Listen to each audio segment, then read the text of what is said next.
প্রিয় ক্লাস 9 অর্থাৎ নবম শ্রেণীর ছাত্রছাত্রীরা, তোমরা যারা হাতে গোনা মাত্র একটা দিন পড়ে ক্লাস 9-এর সেকেন্ড ইউনিট টেস্টের জীবনবিজ্ঞান বা লাইফ সায়েন্স পরীক্ষায় অনেক ভালো রেজাল্ট করতে চাও, তোমরা ভিডিওটি একদম কেটে কেটে না দেখে শেষ পর্যন্ত দেখতে থাকো।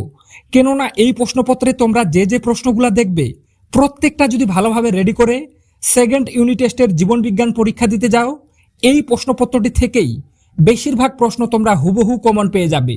তো কাজেই ভিডিওটি একদম কেটে কেটে না দেখে শেষ পর্যন্ত দেখতে থাকো। তো চলো দেখে নেওয়া যাক প্রশ্নপত্রে কি বলা হয়েছে।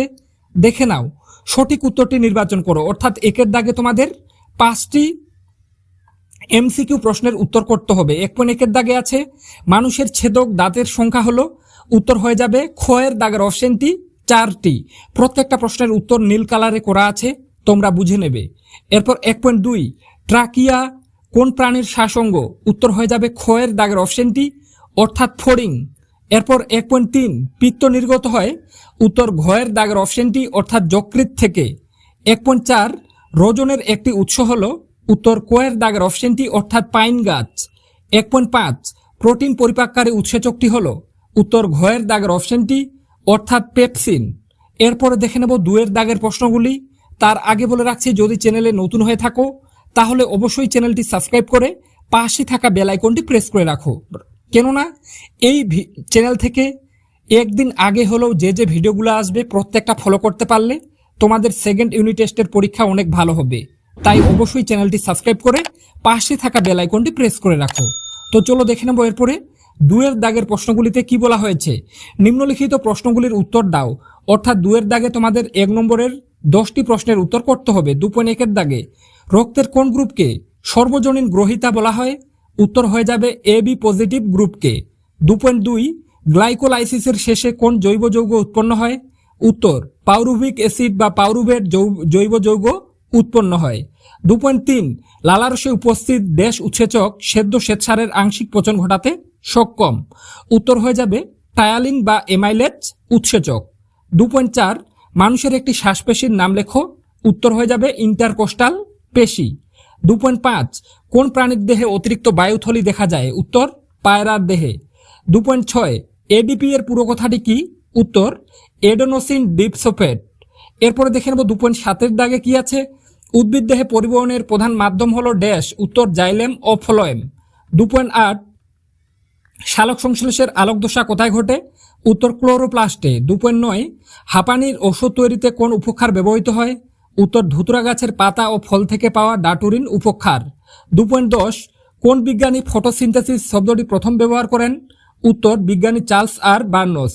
বন্ধুরা এরপরে দেখে নেব 3-এর দাগের প্রশ্নগুলি। তার আগে আবার বলে রাখছি, যদি চ্যানেলে নতুন হয়ে থাকো তাহলে চ্যানেলটি সাবস্ক্রাইব করে রাখতে একেবারে ভুলবে না। কেন এই চ্যানেল থেকে তোমরা 3rd সেমিস্টার পরীক্ষা বা ক্লাস 9-এর ফাইনাল পরীক্ষাতেও অনেক উপকার পাবে। প্রতিনিয়ত শুধুমাত্র ক্লাস 9-এর জন্য এই চ্যানেল থেকে ভিডিও আপলোড করা হয়। সেই ভিডিওগুলো ফলো করে পরীক্ষা দিতে গেলে তোমাদের পরীক্ষা অনেক ভালো হবে। তাই অবশ্যই যদি চ্যানেলে নতুন হয়ে থাকো তাহলে চ্যানেলটি সাবস্ক্রাইব করে পাশে থাকা বেল আইকনটি প্রেস করে রাখতে একেবারে ভুলবে না। তো চলো দেখে নেব 3-এর দাগে কি আছে।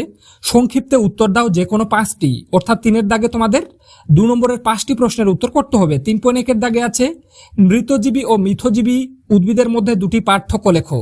3.2 বাষ্পমোচনকে প্রয়োজনীয় ক্ষতিকারক প্রক্রিয়া বলা হয় কেন। 3.3 পরিপাক ক্রিয়ায় পিত্তরসের ভূমিকা কি। 3.4 বিএমআর এর সংজ্ঞা দাও। একজন প্রাপ্তবয়স্ক ব্যক্তির বিএমআর এর দৈনিক কত পরিমাণ শক্তির প্রয়োজন হয়। 3.5 কাইম ও কাইল কি। 3.6 RH ফ্যাক্টরি কি, এর গুরুত্ব কি। 3.7 উদ্ভিদের একটি নাইট্রোজেনযুক্ত রেচন পদার্থের নাম ও তার অর্থকারী গুরুত্ব লেখো। খুবই গুরুত্বপূর্ণ প্রশ্ন, ভালোভাবে রেডি করবে। এরপরে দেখে নেব 4-এর দাগে কি আছে। নিম্নলিখিত প্রশ্নগুলির উত্তর দাও, বিকল্প প্রশ্নগুলি লক্ষণীয়। অর্থাৎ 4-এর দাগে তোমাদের 5 নম্বরের 3টি প্রশ্নের উত্তর করতে হবে। 4.1-এর দাগে আছে মানব হৃৎপিণ্ডের লম্বচ্ছেদের চিত্র অঙ্কন করে প্রদত্ত অংশগুলি চিহ্নিত করো, যেমন বাম অলিন্দ, ডান অলিন্দ, ত্রিপত্র, কোপাটিকা ও মহাধমনী। এই প্রশ্নটা খুবই গুরুত্বপূর্ণ, ভালোভাবে রেডি করবে। মানব হৃৎপিণ্ডের লম্বচ্ছেদের চিত্র, এই চিত্রটা বারবার প্র্যাকটিস করো, বারবার বলছি। এর সাথে একটা আর আছে অথবা দিয়ে নেফ্রনের একটি সরল চিত্র অঙ্কন করে প্রদত্ত অংশগুলি চিহ্নিত করো, যেমন গ্লোমেরুলাস, বেওমানস ক্যাপসুল, হ্যান্ডলিল লুপ, দূরবর্তী সংবর্ত নালিকা। এই দুটো ছবি দেখতে পাচ্ছ, নেফ্রনের সরল চিত্র আর মানব হৃৎপিণ্ডের লম্বচ্ছেদের চিত্র।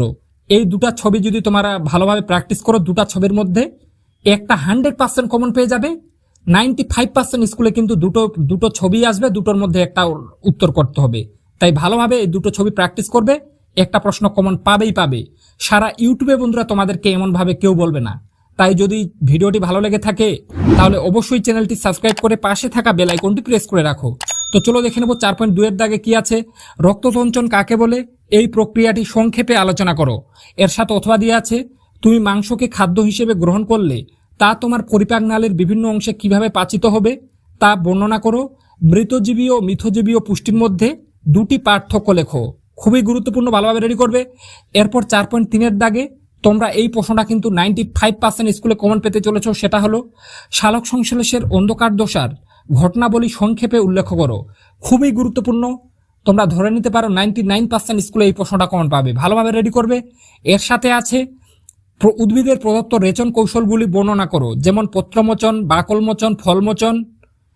এর সাথে আছে গোত ও রজনের একটি করে অর্থকারী গুরুত্ব উল্লেখ করো। তো এই কয়েকটা প্রশ্ন যদি রেডি করতে পারো, সেকেন্ড ইউনিট টেস্টের জীবন বিজ্ঞান পরীক্ষায় তোমরা অনেক ভালো রেজাল্ট করবে। তাই বন্ধুরা আশা রাখছি ভিডিওটি ভালো লেগেছে।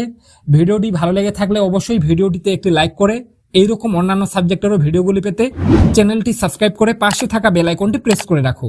তো আজকে পর্যন্তই, দেখা হবে এইরকম নেক্সট কোনো ভিডিওতে।